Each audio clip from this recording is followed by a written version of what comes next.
Another type of structure found in the genome is called a pseudogene. It is basically a gene that in some time in the past had errors occur in its regulatory sequence and quit functioning. Since these structures have no current function, the only reason multiple species would carry this pseudogene is common inheritance. There are very many examples of pseudogenes shared between primates and humans. One is the Psi-beta-globin gene, a hemoglobin pseudogene. It is not shared by all mammals, only the primates.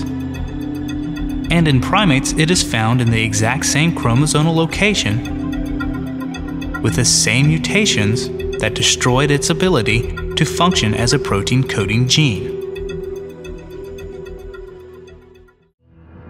A third type of structure found within the genome is also direct evidence of genetic relationships.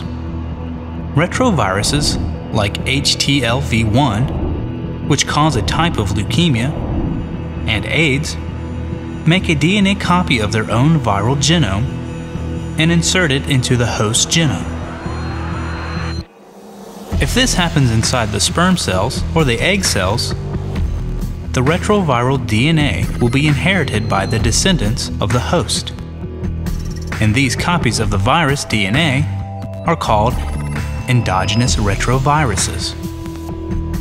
In human DNA, there are about 30,000 endogenous retroviruses. There are at least 7 distinct instances of identical retrogene insertions shared between chimps and humans. The phylogenetic tree for cats provide another example. The standard phylogenetic tree has small cats diverging later than large cats. The small cats, for example, the jungle cat, European wildcat, African wildcat, black-footed cat, and domestic cat, share a specific retroviral gene insertion. In contrast, all other carnivores which diverged earlier lack this sequence. Let's examine how endogenous retroviruses, or ERVs, would behave within a model of evolution by common descent. Suppose an ancient creature, let's call it Primus mammalius, is the common ancestor of all modern mammals and is infected by a retrovirus that becomes endogenous. All of the Primus descendants would be expected to carry the same ERV, let's call it ERV1, in the same chromosomal location. Fast forward 30 million years.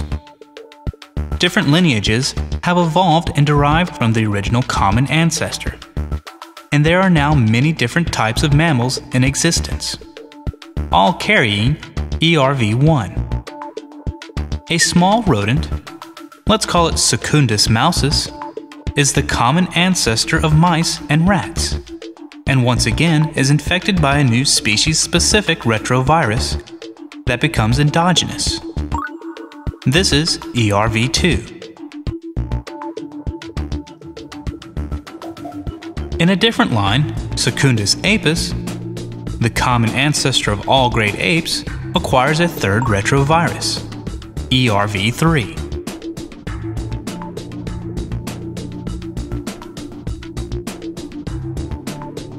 Moving forward 30 million years again, a fourth ERV appears in mitochondrial Eve, the common ancestor of all modern humans. Call it ERV4.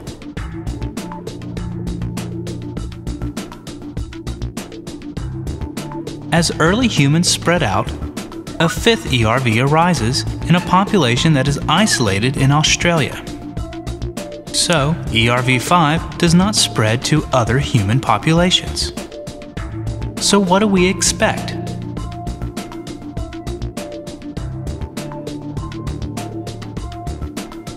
Humans, chimps, mice, and rats should all possess ERV1. The mouse and rat genomes will also contain ERV2. the virus that infected their common ancestor, but not the primate-specific ERV3, ERV4, and ERV5 insertions. All great apes will share an identical ERV3 insertion. All humans will possess an ERV4 insertion that is not found in the chimps or other apes. In addition, some, but not all humans, will carry an insertion of ERV5. And of course, the rodent-specific ERV2 insertion will not be found in any primate species. Now that several genomes have been sequenced, we have begun to test these predictions. The patterns of ERV insertions observed in modern species exactly match the predictions made by the model described above. Some insertions are shared between humans and mice and represent truly ancient viral infections.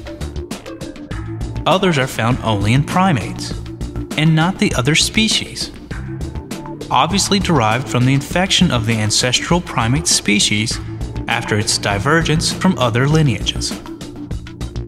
More modern insertions are found only in humans, while the youngest ERVs of all are found in some humans, but not in all.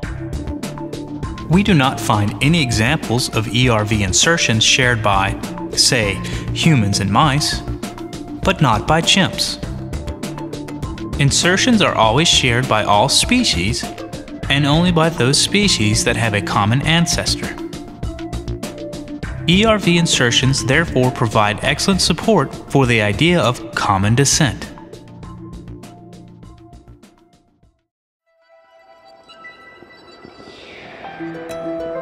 This evidence, viewed from a scientific perspective, together with a vast amount of similar data, is compelling evidence for the following conclusions. Common descent is a fact. All life on Earth is related through common ancestry. Changes within a single species occur, so-called microevolution. Species themselves come and go, so-called macroevolution.